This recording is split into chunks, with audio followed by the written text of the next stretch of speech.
Welcome, everybody, to another episode of the 10 Count brought to you by Bodyslam.net. It's your boys, Justin and Ty, back at it. The first episode post SummerSlam weekend, the first ever two-night SummerSlam.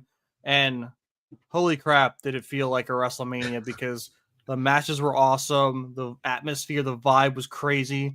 Pretty sure there was a fight in the crowd at one point. Like, we were going nuts at this SummerSlam at MetLife Stadium. And Justin, night two in the building. How was he even being there? How was the aura of that place? It was fun, man. It was the weather actually I thought was pretty perfect. It was a little hot out in the parking lot, prior to the event, but we got in with no problem. So no traffic, and we flew home, which was even better. I love that they started the show again at 6 and they ended it around 9:15ish, because before SummerSlam night 1, I was expecting this thing to go until 10:30, 10:45, and then obviously the hour and 45-minute drive home. But I mean, to go to SummerSlam night 2, to see what I witnessed, and then to be home in bed by 11:30, 11:45. I mean, I consider that a win all in all, but the atmosphere was great. A few little lulls throughout the night, but man, those last two matches, the crowd found the energy again, and it was full steam ahead. It was awesome. I don't know, man. 6 matches each night, and I feel like they really delivered on each match. Every match got its time. They felt like they were, as they could be, as perfectly crafted as they could. And it was just a fun weekend. And like you say, starting at 6 p.m., at least Eastern time, right? I thought ending at like 9:30 was awesome. Even being able to watch the post-show stuff up until like 11:30, maybe a little close to midnight, was awesome, because usually it's 1, 2 a.m. And even for the people on the West Coast, they're starting at 3 p.m., done by 7 p.m. Like, you can have a hell of a Saturday and Sunday at that time if you're a wrestling fan. So I'm jealous of the West Coast people that got to really enjoy that moment. But I really like it. I think they're getting smarter with the PLEs. We're not doing 8 to 11s or 8 to 12s. I think this is something that AEW has to take in consideration. We've talked about them in the past going so over with 5 hours of mayhem. Not to be wrong, the wrestling's great, but you need to have some control over the PLE status. Firing back to SummerSlam, man, I'm excited we get this kind of level of performances 2 times a year now. I think they're making this a staple, and it's going to really make wrestling have like 2 seasons now, if you think, right? Post WrestleMania, post SummerSlam, we had a lot of epic moments, a lot of things we called and saw forward. And I kind of want to get into it, especially, night 1, the way it ended. We had this conversation on the podcast on the prediction show where you guys said it, if Rollins, if Punk and Gunther's the main event, and that's the way the cookie crumbles, Seth Rollins is going to cash in. So, and be told, we saw the cash in, and it's crazy that a lot of people didn't think this wasn't in the realm of possibility, because you even mentioned there was no updates on Seth Rollins' injury. It was, he was too bruised, and they're going to find out later, till radio silence. So it was cool to see the reaction of the people to be that shocked. But I mean, here on the 10 count, we kind of saw that coming, didn't we? I don't want to toot my own horn, and I don't ever want to say someone's not injured. So that's why I was kind of protecting myself in a way, but it was fishy the whole way. Even from the actual injury, the landing was perfect, but he's had issues with that knee. So obviously you have to take into consideration everything. I also thought it was pretty interesting, now that I think back on it, that Raw 2 nights later was in Birmingham, Alabama, where that's where they go to, get checked up. So I just thought it was all coincidental, some, good timing. And yeah, just no update. just absolutely no updates ever since then. It was just status quo, and it was Paul Heyman just saying what he was saying. You had Seth going on random radio shows and saying that he's going to be hurt, and we get the epic payoff. That was what the main event was. The face that CM Punk gave, the shot on Punk's face once the music hits, cinema. And then obviously you have Seth kind of teasing it, like, oh, you like hold on to that. I'm coming for it. And then just when he turned around and he just dropped the crutches, it was like, oh shit, here we go. And it was perfect. And now obviously we're going to Punk still wants Rollins. He wants that title back. Sure, does CM Punk have another world title on his resume? Yeah, he does. But that's not the one he wanted. I hope, like you said, now we get some swerves along the way, but we finally get the ultimate match again at WrestleMania. CM Punk, Seth Rollins, with Punk winning the big one at Mania. Yeah, and let's talk about the match too beforehand. Like they got, I think, between 30 and 45 minutes, and it was brutal. Gunther was putting the smackdown on Punk, and the moments they had during that match too, like you could see, they're trying to play the age of Punk and getting beat down, but like he still has that fight in him. He still is the best in the world. Gunther doing the cocky approach. It was funny the nod they did to WrestleMania 40, where when CM Punk screwed over Drew McIntyre, the same thing happened. Gunther got up on the announce table. Punk knocked him down, made him bleed, and then won only to get cashed in on 5 minutes later. Like the amount of brilliance they have in crafting moments in wrestling sometimes is just pure cinema, pure genius, and it gives you goosebumps when you're watching it, and especially when it's playing out. And I loved how that match panned out. You kind of lost hope for Punk the whole time. There was no way this man was going to win, let alone walk after that match. And for him to persevere that way and have that story of Gunther seeing his own blood was really cool. I loved it. But then, after the match, when Punk was taking a while to celebrate, part of me was hoping inside that music wasn't going to hit. And then when he was still taking so long, and when he finally went to go lift it, I'm like, oh crap, here it goes. And then the moment with the title belt raised, like you mentioned, the music hits and the rest is history. But it's going to be awesome. We've seen on Monday Night Raw the direction that's happening. LA Knight's coming for blood with his like dejection from this from the what's it, Money in the Bank match? Yeah, Money in the Bank match. And I was tweeting about it. I felt like there's going to be they're not going to give CM Punk a one-on-one shot right off the bat. What better way than triple threat match? CM Punk interfere, but the twist of adding Roman Reigns into that just blew my socks off, because if we do get a fatal four-way for the World Heavyweight Championship for the next PLA that they defended, that's just going to go crazy. It's going to go crazy, but I just wanted to quickly go back to Gunther and Punk. So obviously on the prediction show, we said if this is main eventing, this is what we think. It came out, I believe, prior to the match that Gunther needs surgery on his nose. So, yeah. So, I'm just scrolling X and I see that there's a report saying after SummerSlam, Gunther needs to take time off. He needs surgery on his nose. And that's why they went with the nose angle with the blood on the nose. And they said he did whatever, but that kind of ruined it. Like I didn't want to see, like, I'm all for seeing things, but that was a major thing that we saw there. Like, all right, there's no way Gunther's retaining now because he's got to leave and he's going to go get surgery. So that leaves, all right, it's either Punk winning or what we got with Rollins cashing in. So don't get me wrong. The match was incredible. I love that Gunther was beating the hell. When I say beating the hell, I mean beating the hell out of Punk. And then Punk gets that late rally. And I just don't know why Punk didn't jump into the stands like he usually does. He should have just won that title and he should have just fucking been out of there, But he embraced the moment and it backfired. Yeah, he was probably happy he survived, let alone won the championship, because Shit, I would have been laying in the middle of the ring after that one. I felt like I felt every hit that Oh, Punk took. They told the story in the beginning that Punk said he's going to try and avoid the chops. I think he avoided 2. yeah, He no, got hit by he ate 13, them. 20 of them. He ate them, dude. He absolutely ate the chops.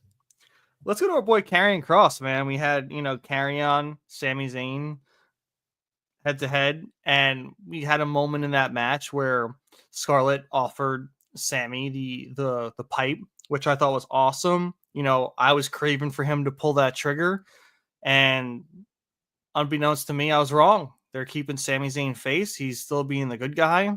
I think he's still a liar. We've seen the Sami Zayn of old, messing with Johnny Knoxville and weaseling himself into the bloodline. So, Sammy, we know the true you. It's coming out. Don't you worry. But, we were sad that Karrion lost. There's, still some up in the air news about his contract. And did you want to get into that a little bit, Justin? Yeah, I don't have it right in front of me, but I know there was a so everyone knows that Karrion Kross and Scarlett's contracts are supposed to be ending this weekend. There was Karrion Kross just went on a podcast recently, I think actually today or yesterday, and he pretty much said that everything you see on the internet's not true. They haven't received contract offers, but then you get a report from Sean Ross Sapp, and I don't know it off the top of my head. So just basically, they're kind of keeping it under wraps. They're not going to go out and say that they got a contract because they can kind of build on this whole suspense, and it's obviously newsworthy. We've been talking about it since SummerSlam. We're like, oh, well, if he loses here, this might be the swan song. I don't know if that's the case. I'm hoping that's not the case. I'm hoping that they reach an agreement and they come to terms on a new contract. Obviously, huge Karrion Kross fans. I also don't know if they'd be promoting his new book, which I have coming in the mail tomorrow. I don't know if they'd be promoting his new book if they weren't trying to re-sign him. So you had Monday Night Raw, they promoted his book. You had SummerSlam, they promoted his book. And then Paul Heyman, I don't know if you saw Paul Heyman on Ariel Helwani, Yep. but he pretty much said that he sees like the next Stone Cold, almost like the rising of Stone Cold, where the fans want it. And he made a good point, like if Karrion already had a title on him, would the fans still be like this? And I think it's the buildup. So I'm kind of there with him. And I also don't think he'd be saying what he was saying if they weren't trying to get a deal done. So as a Karrion Kross fan, I am hopeful. And obviously this weekend will be telling. Maybe next week will be telling. Maybe they keep him off TV for another week or two just to build more suspense. But I'm hoping we see Karrion Kross and Scarlett back in WWE, and wherever it may be, Raw or SmackDown. That's what I want, and that's what I'm hoping. Yeah, I think when Paul Heyman speaks, he's very calculated, and he's a very smart dude in the wrestling business. You don't just promote someone, especially within your business, that's going away for the most part. You rarely hear it too in WWE. People don't like to talk outside those walls or those partnerships that we're seeing. And I mean, besides when Paul Heyman said that Roman Reigns or Joe Anoa'i, he should have gotten a Grammy, and the Grammy should be disappointed that they don't look at wrestling. But besides that, the thing that bummed me out about the end of that match and how it went was, where do we get Karrion from here now? Because I spoke on the prediction show, what would be next if he can't get Sami Zayn to admit, he's a bad guy deep down. How does he stay the manipulator, the master manipulator, if he can't get Sammy? So do they continue that push, or what direction does he goes? And I know he'll be fine. We heard the "We Want Cross" chants during the post conference show, but I am hopeful. I'm very hopeful that we'll see Karrion Scarlett once again. They're big Triple H people. Triple H, brought him up from NXT. He brought him back post Vince. So I'm pretty sure Triple H still has that that excitement behind them that he knows the WWE universe will have and is having at this moment. So if the man becomes the next Stone Cold Steve Austin, just remember us on this podcast. We were carrying cross people before Paul Heyman said he's the next Stone Cold. Yeah, and to the Sami Zayn point, if you did, if you watched the little segment that he had backstage, he did say like he kind of started looking a little different and talking a little different, saying he wanted to use that lead pipe and he wanted to give into those temptations. So if something does happen down the road with Sammy, I'm sure if Karrion, resigns, you will have an interaction between the two, and he'll just be like, I was right. And that's all that needs to happen, because that's what happens with Cross is he has these interactions with these wrestlers, and then they end up turning and they end up realizing what they got to realize. So Karrion will be fine. I'm still hoping that the Righteous will at some point come in and they can form a little group, but I don't know if that's going to happen. Yeah. And Jim mentioned that he feels that LA Knight is that more of a rise of Stone Cold. And I do agree to a point with that. The only problem was that LA Knight started off so hot and he kind of cooled off a bit. And, it was definitely exciting seeing him against Seth. And even on Monday coming back and saying, you lied, during, our match, you just didn't want to get beat down by me. And he's like, I'm going to beat your ass again for the World Heavyweight Championship. And the fans are definitely still behind him, but you don't hear fans randomly chanting his name like they are Karrion Kross everywhere in the arenas, post PLEs, post Raws, chanting his name, behind the press conference, cheering his name. That's just that's another level, man. And maybe that dies down a little bit, but the people are really behind Karrion Kross and Scarlett right now. So I feel like you could be right a little bit, but LA's not getting the same kind of reception right now that Karrion's getting with how bad the people want to see him on TV. I'll tell you what, with LA Knight though, props to him, because I don't think I've ever seen a man lose as many big matches and still It's true. is super over with the fans. So props to him for being able to do that on the microphone and do that with the in-ring work, because how many big matches have we seen LA Knight, maybe it's his time finally, and it's just never his time. I mean, I think it was 2 or 3 years ago you had Triple H say like, good things come to those who wait. Well, the LA Knight fans are still waiting, it's crazy, but just shout out to LA Knight, because that man, with the work that he's done and being able to still stay over as he has, is impressive in itself. Hey, when you have fans like that LA Knight girl on TikTok that's always got his back, hey, you're gonna have people ride die for you like that. You'll be good forever with that kind of fandom. I want to go into, actually, because it kind of molds into Monday Night Raw. We had the first match of your night, Sunday, the Women's World Heavyweight Championship match, triple threat, Naomi defending against Rhea and Io Sky, and freaking masterpiece. Even the way it finished with Rhea hitting the riptide on Io and Naomi weaseling her way to roll up Rhea, and it was beautiful. And they really showed off. It was a great way to start Sunday night 2. They set the bar high, but the thing that kind of really rubbed me a little bit the wrong way was Monday Night Raw. They had Naomi do a commercial promo as the Women's World Heavyweight Champion. Is that like a little disrespect towards Naomi? Because you wouldn't see Rhea Ripley or Io get a promo during the commercial breaks of the US Netflix. What do you think about that?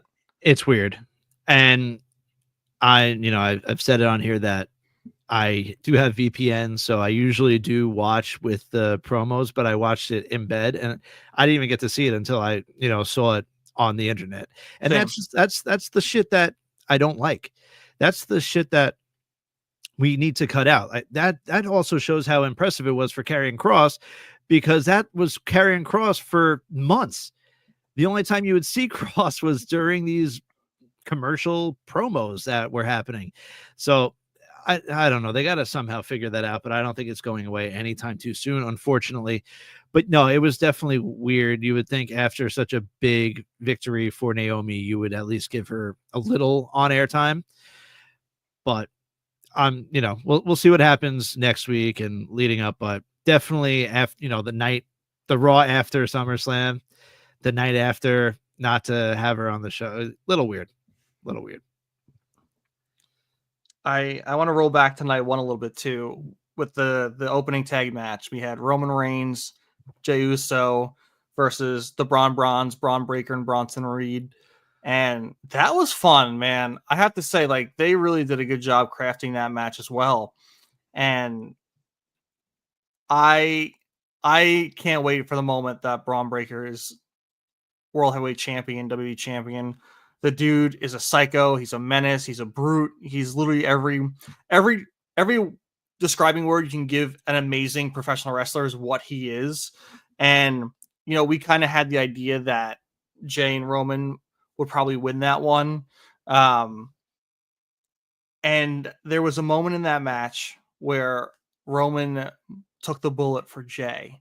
And that kind of piqued my interest because that shows Roman's come a long way from the tribal chief character. He's willing to put his body on the line for his family. And at that point, where do we see his character push forward to next? A lot of people were saying, instead of CM Punk and Seth for the World Heavyweight Championship at WrestleMania, we would get maybe a Roman Seth. I don't think that's the route. We've talked about the T-shirt. We've seen it on the Titantron now. OTC1. They're pushing this name, this character that I think is poised or was poised to be the face to take on a heel Cody Rhodes, which doesn't look like that's happening. But where does that go from here now? Because I think they're trying to push him as this huge face now, probably more than Cody.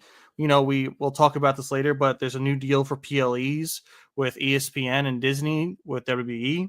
And do they want to see more Roman? Do they want to see Roman at top? Do they want Roman to be the face? So I think this is the start of a huge babyface run for Roman. I mean, it's already starting. Everyone loves Roman when he comes up. But if this is the start of a huge babyface push for him and more eyes on Roman, do we see him more now? Does he start to show up more? Or is he still going to randomly show up for a huge PLE and maybe a show after and then randomly pop back in? Well, obviously, if you see on what happened on Monday night, he takes 2 or 3 spears and then he takes 3 tsunamis and then he gets his shoes taken again. At that point, it looked like they were writing him off so he can go film whatever movie, Street Fighter. So, but then I just saw reports that he's going to be at Clash in Paris. So I don't know if that was a quick change around, like because of this deal that just happened. I know he was just on ESPN, like First Take or whatever he was on. But with Roman, it's tough. Clearly, the face push is real. It's 100%. Now the whole Cody and Roman thing, I don't know if that's what we end up getting because I don't think we're going to get face versus face. But then you have Punk and Rollins. So now it's just obviously, like you said, if we get a fatal 4-way between, you have LA Knight, Seth Rollins, CM Punk, and Roman, that would be one hell of a match as well. But I don't know the exact direction. Like, I don't know if he's trying to make even more amends with the people that he's done wrong to. But I don't know. Clearly, there's still an issue with Braun Breaker and Bronson Reed. And when we were on the prediction show, we said if they lose, they'll still be fine. Well, guess what? They looked stronger than ever on Monday, standing over them once again. So their loss at SummerSlam, just push it out the door. It is what it is. Now they're back on top. But as far as Roman, I don't know. Clearly, he has issues with Punk. He has issues with Seth. Is that the route that they go? I think they're trying to save Seth and Roman 1v1 for a PLE down the road, maybe in a few months. So maybe that is how we get like a fatal 4-way. So it's not just them, one-on-one. But I don't know. I really don't know. Yeah, and Roman's got to start wearing cheaper shoes when he comes to Raw because, dude, he's losing lots of cash right now if he still wears those Jordans and gets them ripped away from him. Another thing that I really enjoyed was the post Raw we had, which I love CM Punk so much, just arguing with LA Knight, arguing with Roman Reigns, just like even like when he lost the title at SummerSlam and Braun Breaker said something, you hear Punk say something back while he's like lying there on the ground, dude. Like, this is why I love CM Punk so much. Man doesn't take crap for anything. And it just like it makes great television, especially for the character of CM Punk, because we all know, Punk likes to talk. He likes to back his shit up, and he's the best in the world. I feel like a freaking CM Punk mark right now, but I am, I guess. And but the thing is, like, it shows that he has so much dynamic with his character because he can feud with the face, he can feud with the heel. He's just like he's here to prove that he's still the best in the world. He's getting older, so he doesn't have much time left. He wants that World Heavyweight Championship more than 5 minutes, and we've seen the tease pre SummerSlam between LA Knight and Punk, and maybe that's a direction they can go for a little bit, even if it's face versus face, because the promos we can get out of that will be amazing. And maybe there's a point where LA Knight turns heel. Maybe because, he lost some traction. Maybe they're like, all right, it's time to pull the trigger on a heel LA Knight turn, and him heel versus a face Punk. The promo battles would be amazing. It'd be so entertaining. I think the fans would freaking love it. I would love it. But I think that could be a great turning point for LA Knight as well. Yeah. Let me ask you a question. Who do you see turning heel first, LA Knight or Cody Rhodes? LA Knight. After what, we can go into it right after this too. But after that main event and the passing of the guard scenario that we saw, and Court was calling it the whole time. We'll have to get her on to talk Cody Rhodes soon, but she said, like, Cody's the guy. He's not going to turn heel. He's the face of the company. He's the quarterback. It would make no sense to turn him heel. I would love to see the heel turn. I think we could have seen wonders. The fans were chanting after Homelander chants, and I was for it. I was suckered in. I was buying it. I thought the writing was on the wall, but it was not. And so I can't see Cody turning heel anytime soon. He is the guy. He's the face that runs the place, as AJ Styles would say. And if he wasn't going to turn heel at SummerSlam, I don't think he's going to turn heel anytime soon now. I think there's a road for him that he can walk, that he can have a lot of heel opponents. I would love to see a heel Randy come back and feud with Cody Rhodes. Would be fun. But it just scraps my plan for Roman Cody, a face Roman versus a heel Cody at WrestleMania. I wanted it. I wanted QB1 versus OTC1. Maybe we still do get that. I think we're a little far from that because, again, like you said, we're probably not going to see a face versus face. And if it is, look what happened when it was Cena with Cody, right? I think Cody is the top guy, but there are some characters that do get the edge over him sometimes, like John Cena. And I think in that moment, it might be Roman Reigns too, but I could be wrong. And isn't it funny, if I asked you that same question last Thursday, would your answer have been Cody? Yeah, 100%. It's crazy how it just like changes within a week, that now we were right there. We were on the cusp of like, oh yeah, Cody's going to turn heel. He's going to do it. He's going to go all Homelander. And now it's like, all right, this is never going to happen. This is just, they're not turning him heel. Why would they do that? So stupid. We're stupid. It's crazy how just one show and one match could just change our thoughts completely. And it was originally, it was weird for me the way that Cena came out the SmackDown before and was like, you know what? The old John Cena's coming back. The one you love, the GOAT, is coming out, the face. And I love the tease at the beginning with the Titantron. It was great. Yeah. He was talking to Stu, and they really started off hot. I loved it because it was so yin and yang compared to their WrestleMania match. The moment they hugged and they just started brawling, I was like, okay, we're in for a treat. And they went also like a 30, 45-minute match. And it was fun. It was, we saw Cody, go deep and go dark and take the steel from the turnbuckle and use it. And those moments you're like, Is this the moment he's actually turning heel? But again, like when we were speaking, I think it's hard to really turn heel when you're in a street fight. You're doing what you're allowed to do. It's not like you're going underhanded. If there was a low blow involved, maybe that could have been a little heel. But when that wasn't happening, I'm like, all right, so they're both sticking to the face. They're just going to give it their all. They're going to take everything in the kitchen sink and still kick out. And they were really, putting the gas on that match.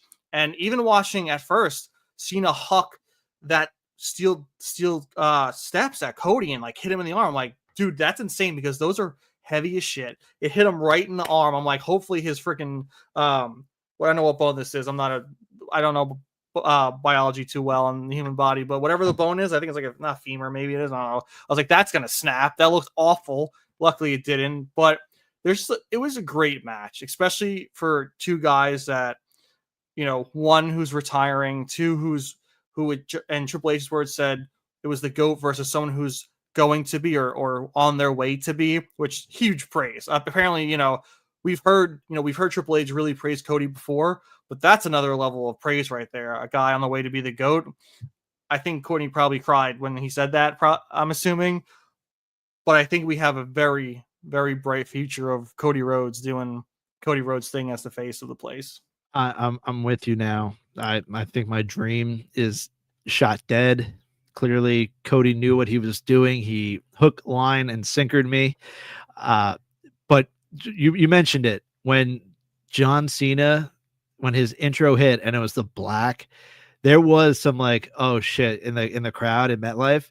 And then once it just transitioned to his old Tron dude, MetLife lost their shit. And I'll tell you what, Cody was getting completely booed on the way out. Everyone was cheering Cena. It was like Rock Hogan-esque in a way where it seemed like it flipped, but clearly we still have a face Cody Rhodes, a face John Cena, and now obviously the return of someone at the end of the PLE. Obviously, we believe that's who will be John Cena's next opponent. But yeah, what a night! What a night! I didn't expect it, man. Let's talk about it. Brock Lesnar showing back up on WWE TV. That wasn't what I was expecting. The shock value was definitely there. I think it's a little controversial. I think people are, there's some people that are up and down about it. I personally, I understand the decision from a business point of view and maybe a little bit storytelling, but I don't see the need in Brock Lesnar in this era. Especially, people like we don't need two part-timers when we already got one big one, which, it's what happens. We saw it with, Goldberg when he came back. That's part-timer, if you want to call it that. But I don't know, man. I kind of envisioned like more matches with people on the current roster that I'm really excited for. And I mean, I guess we'll see what happens on SmackDown on Friday. But is this going to be another like one and done for Brock? Is he just here to fight Cena, or do they have long-term plans for this guy? I don't know. Obviously there's a lot of stuff going on around Brock Lesnar, so I think it could have been someone else as well. I don't think he's needed. Obviously he's a big name. Sure, I get it. I just, like you said, someone else could face John Cena. There's plenty of people that could fill in and face John Cena that don't have to be him. I saw rumors that his last match might be, I think it's next SummerSlam. It's in Minneapolis, Minnesota, where he's from. I don't know. I don't see it being a full-time thing. I'm hoping it's not a full-time thing, to be completely honest with you. And yeah, I don't know. We're going to see where this goes. Paul Heyman said it best. He's here, and that's it. Like, that's it. He's not leaving. So unfortunately, it is what it is. We can't change it. Yeah. So, it's either turn off the program or continue to watch. And, people will make their decisions on what they're going to do there. But yeah, I don't know. I think there's multiple other superstars that have an opportunity to fight John Cena, that could definitely be taking that spot. Shock factor, my God, it Yeah. was shocking. Yeah, the I gas don't we think could hear was like I don't think insane. anybody was expecting that. So, sure, the shock factor was there, but other than that, now it's kind of just Yeah, it's like whatever now. It's like, yeah, oh, it's he's back. Great. yeah. But yeah, that's all I'm gonna say on that. I mean, WWE likes to have their moments of shock value, and you knew they were cooking something up when Triple H said after night one, "You haven't seen anything yet." And I guess I guess you're right. I guess you're right with that one. But yeah, I just selfishly for me, especially now that Cena's face again, I feel like he could really use this time to put over some young talent and have some bangers with young talent, have some good promo battles with young talent to really push some new guys up. Like, come on, a John Cena LA Knight would be great. It'd be fun. I'd be for it. Like, I think there's so many outlets they could have gone, and I think this deal with Disney kind of like shows the direction they're going. They're trying to make money, and they did. They went from their deal with Peacock for 900 million to now a 1.6 billion dollar contract for the PLE streaming on ESPN streaming service. So I think they're trying to do things from a business standpoint, and I think that's I think if Triple H was still in charge and there was no TKO, I don't think we see that because I think Triple H in his mind, knows the fans and wants to do a fan service for everyone. And we saw that for a brief moment of time in between the Vince sale and the TKO purchase. But unfortunately, TKO is a business. They want to make money. That's why we have brands on the mat in the ring. That's why we have ads on Netflix. Even though you in the US you subscribe to Netflix, you're still seeing commercial ads. There's product placement more than ever in every match. Everything's being announced for advertisements during intros, during matches, on the ring apron. Like everything is ad, and it's for a reason.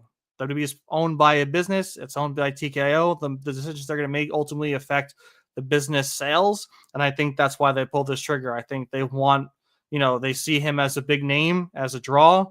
I mean, I guess we'll find out if that business decision was the right one or not. So we'll see with their numbers soon.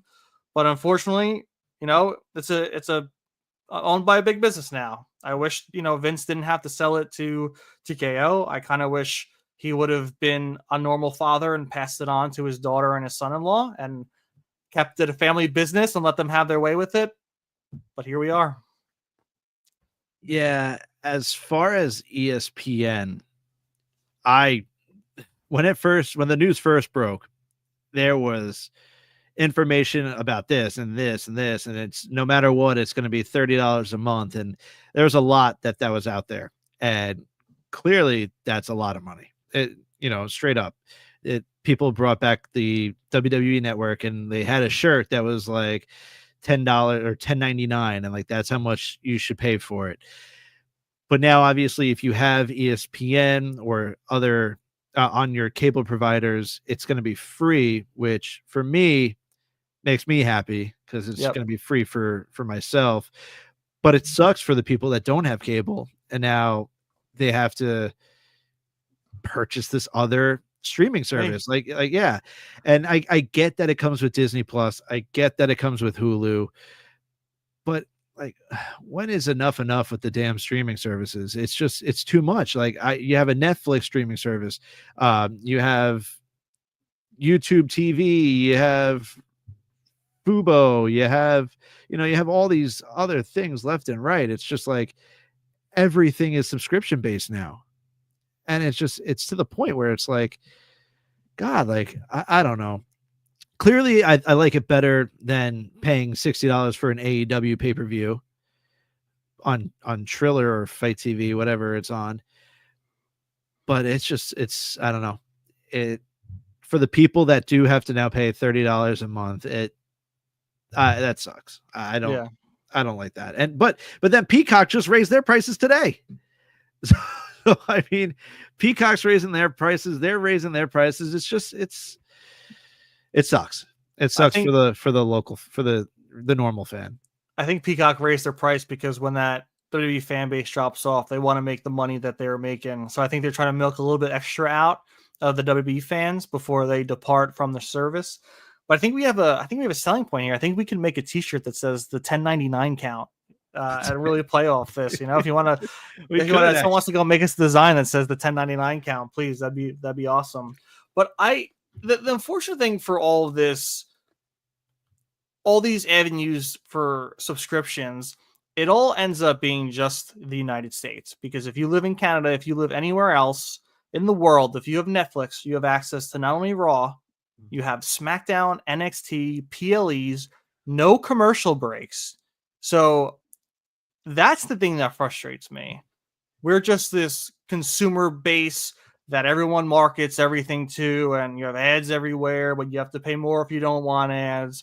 When I was vacationing in Canada in January and I pulled up Netflix and I had access to everything WWE right at my hand, I was like, why? Like I get it. You know, we're big consumers, I guess. People want to just, us Americans, just throw them ads, make them pay more money, you know, get that price up.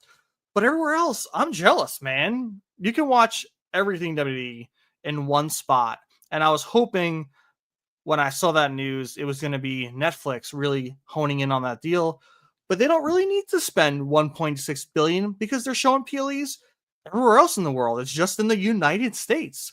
Mm-hmm. And to spend that, like, that's crazy. 1.6 billion just for one country.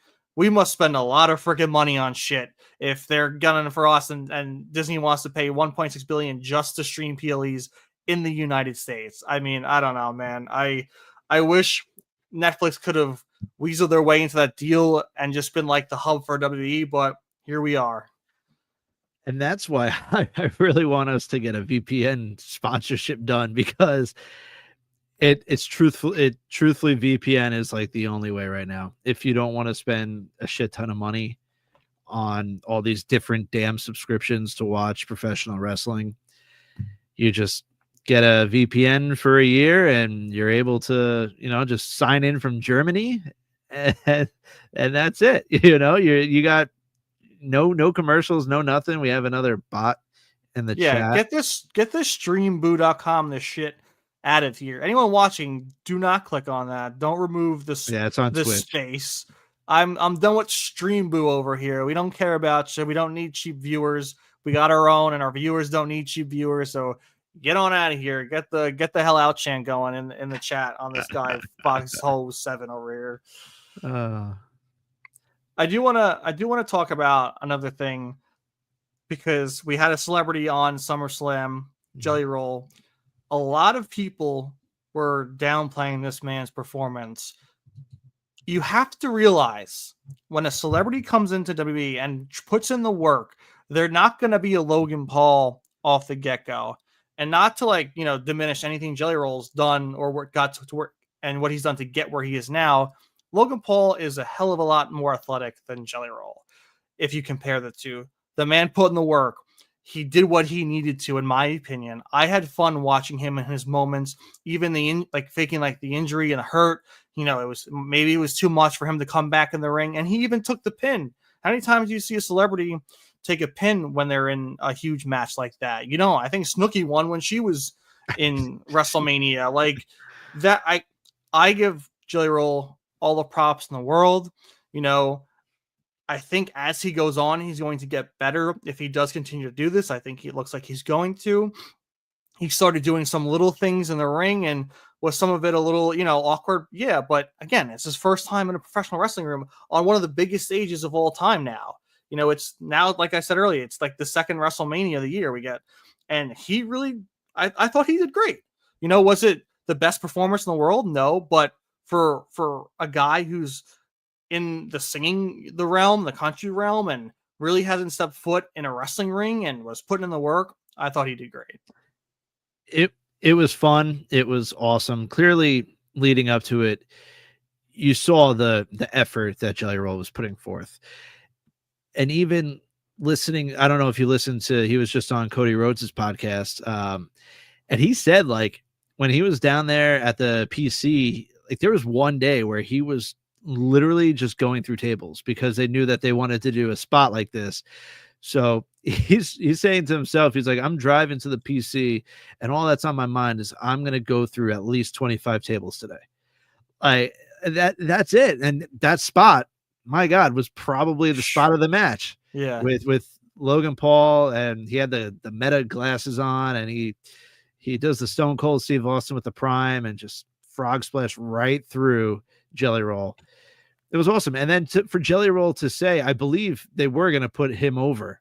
And then Jelly Roll said, I don't want to go over. I shouldn't go over. And there you go. And I'm sure Orton was fine with that. And obviously Randy didn't take the pin. Jelly Roll took the pin. Jelly Roll had the play, like you said, like where he was about to get carted off or walked off, and he came back in. He had that little run. It's like the hot tag, but it was like the hot comeback for the face. And then you have Drew and Logan, who needed a win. Yes. They pick up a well-deserved W, and it doesn't hurt them, because when you think about it, if Jelly Roll and Orton were to win, you need Orton pinning one of them. There's no way you're having Jelly Roll pin either of them. So I enjoyed the hell of it. I know we both picked Orton and Jelly Roll to win. I'm happy we were wrong. I am very glad that we were wrong with that prediction, because I think the right team ultimately ended up winning. And props to Jelly Roll, man. Like, just props. I mean, he hit a boss man slam on Drew McIntyre, which I didn't see coming. I didn't think Jelly Roll was maybe even touch Drew, let alone hit him with the boss man slam. And hey, Jelly Roll can take one hell of a Claymore. We saw it on SmackDown. We saw it again at SummerSlam. He sells that thing very well. But overall, like, to me, SummerSlam, I don't know if we're coming up to the time or not, but my timing is off as hell, like I've said. We're at the 45 minutes. Oh, we're chilling. We got time. What am I doing? I'm getting scared. My clock for my computer, my BIOS is all messed up. I have to freaking fix it, but I'm looking at an hour 8 here, but we're at 45. Let's get into it. I mean, we had Jade and Tiffany, Women's WWE Championship. I was shocked. And now I understand why. 2 reasons why they didn't pull my prophecy into fruition. A, they did the same exact thing at the main event of night 1 with Seth Rollins. How are you going to do that twice on the same weekend? Not going to happen, especially on the same night. 2, Jade was never going to win the championship, which is crazy to me. And she did very well in that match. I thought that match also did what it needed to. Did I think it was the best of the night? No, but I think it was a very solid match. I think they can build some chemistry between Jade and Tiffany that can push both of them forward and maybe have feuds moving forward. They have a lot of time in this company. I think they both have a very special future, especially Tiffany. Like, the rocket strap. She's the longest reigning champion right now in WWE. She's shows no signs of slowing down at this point, especially with this huge win at SummerSlam over Jade. But I think we can see, Jade really start to push now for another shot. I mean, she had her first shot at the biggest prize in the women's division. She lost clean. And, where does she go from there? I think she starts grinding. Whoop, whoop, whoop. El Juggalo, what up? Welcome in, welcome in. But yeah, I think at this point, it's like do or die time. Let's head to WrestleMania. Let's Jade get some more experience and some more under her belt heading into the grandest stage of them all. Start taking names, taking people out, show no remorse. Hell, maybe this is where they take the turn for Naomi and Jade at WrestleMania next year. Maybe Jade wins the Royal Rumble. That's like, Naomi, it's time. I mean, I don't know, because this match with Stephanie Vakir at Clash of Paris has me up in the air, because Stephanie Vakir is just primed. She's ready to go. I mean, we talk about her quick run in NXT, the star power she has. She's amazing in the ring. And do they really have her lose against Naomi? She's been an unstoppable force at this point. So long-term storytelling, I think it makes sense for Naomi to keep the championship until WrestleMania. But do we see that happen? I don't know, because Stephanie Vakir is a wild card, in my opinion. I think we start seeing Jade lose a little bit more, and then I think we see her snap. I think we end up getting a heel Jade Cargill next, and maybe that's when we'll see her get the title when she's full blown heel, completely lost her mind. I believe on X, like people have been like tweeting at her, and now she's just been like, "Yeah, I suck. Yeah, I suck." So now I think we're starting to play into that a little bit, where she starts doubting herself, starts losing probably a little bit more. I'm not gonna lie. This might not be rock bottom yet for Jade, and then something's gonna happen where flip of the switch. She is now heel. She's just destroying absolutely everybody and anybody that you see standing in her way. And then hopefully, it goes back to maybe Tiffany Stratton. Not going to happen with Naomi. She's obviously a heel, but we can see again Tiffany and Jade a little further down the line, round 2, and we might see it go a different result.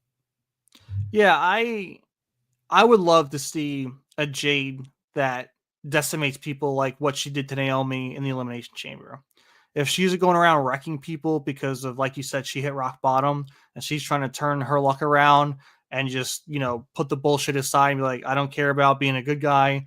I'm here to win championships. I'm here to take names. And if you're in my way, I will destroy you. Because, we saw that kind of version in AEW, but this is on a bigger stage and a higher stage. And I would love to see that side of her. I think that's the route they need to go with her. I think some people have a harder time getting over as a face, especially, you know, Jade's personality is starting to come forward. I think she does have a little more work with her personality before she's, a full on superstar. But I think if she would go the heel route, I think that would help her tremendously because she can just destroy people, talk some crap to everyone and go about her day until she wins championships. Yeah, no, I feel like it's got to be the way because truthfully, have we seen a good Jade Cargill promo recently? It is kind of, yeah. So when you're heel, you don't have to be as great on the mic.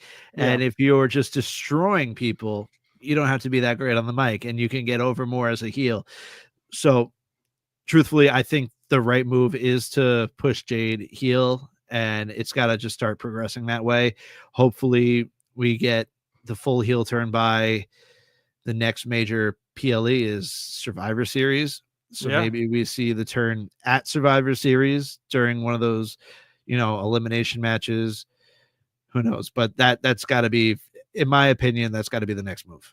Yeah. It's very hard looking at the match card right now. What we have not talked about in the time frame that we have. And I don't know if I want to talk Dirty Dom or if I want to talk that TLC match because both I would love to just go in about. I mean, Dominic Mysterio, man, he is fucking over. Like, I don't care what anyone says. That guy is unreal. The aura is unmatched.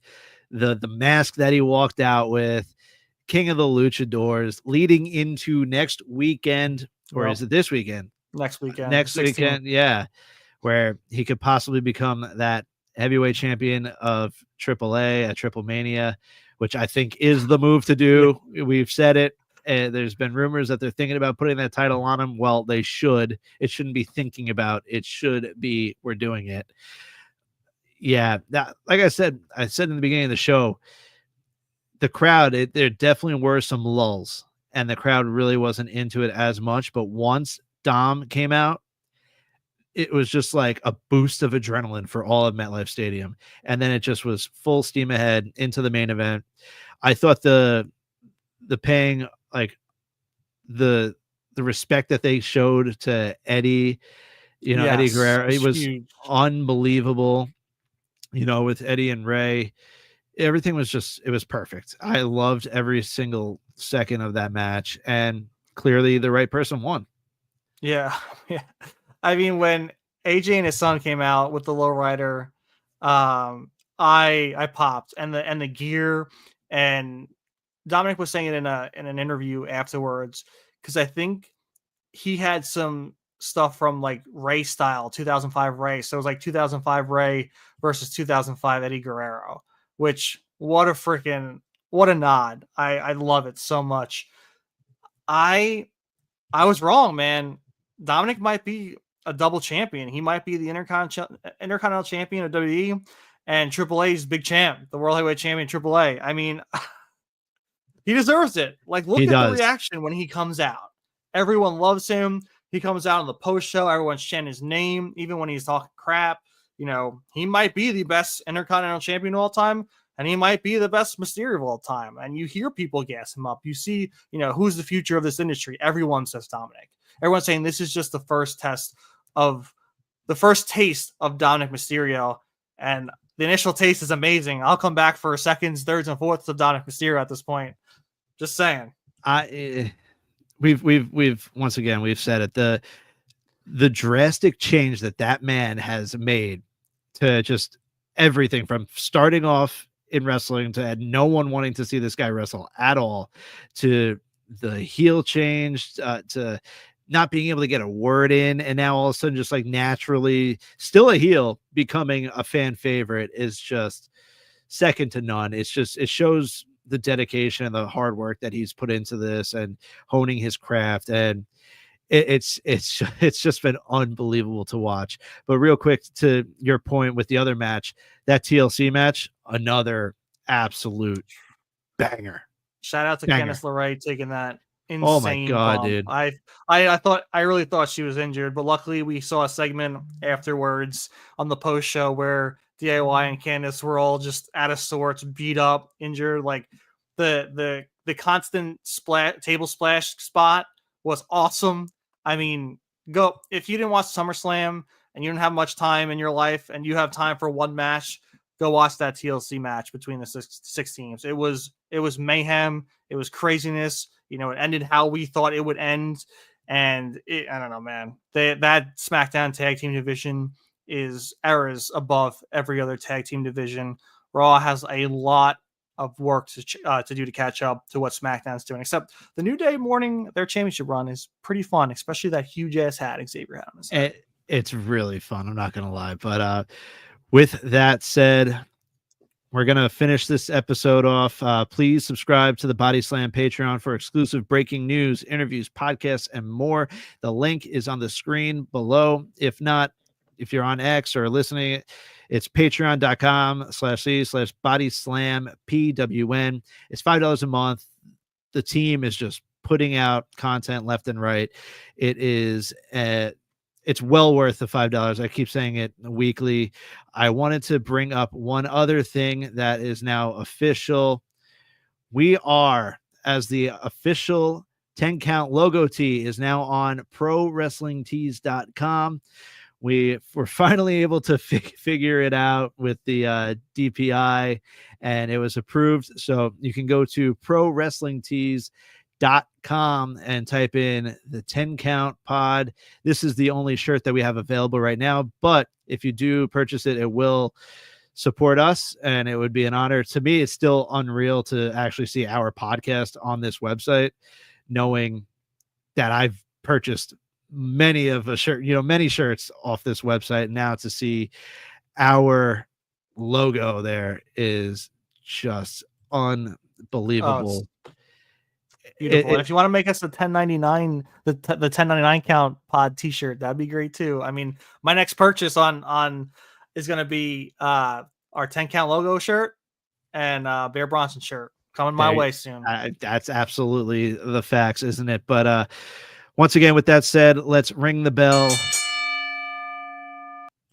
because this podcast is over. Thank you all so much for tuning in. Please subscribe to us on YouTube, the Body Slam, YouTube, Twitch. If you look top left, we have the 10 count pod on all social media. Please rate, review on all streaming platforms. It means the world to us. Until then, we will see you guys next time, which should be Sunday.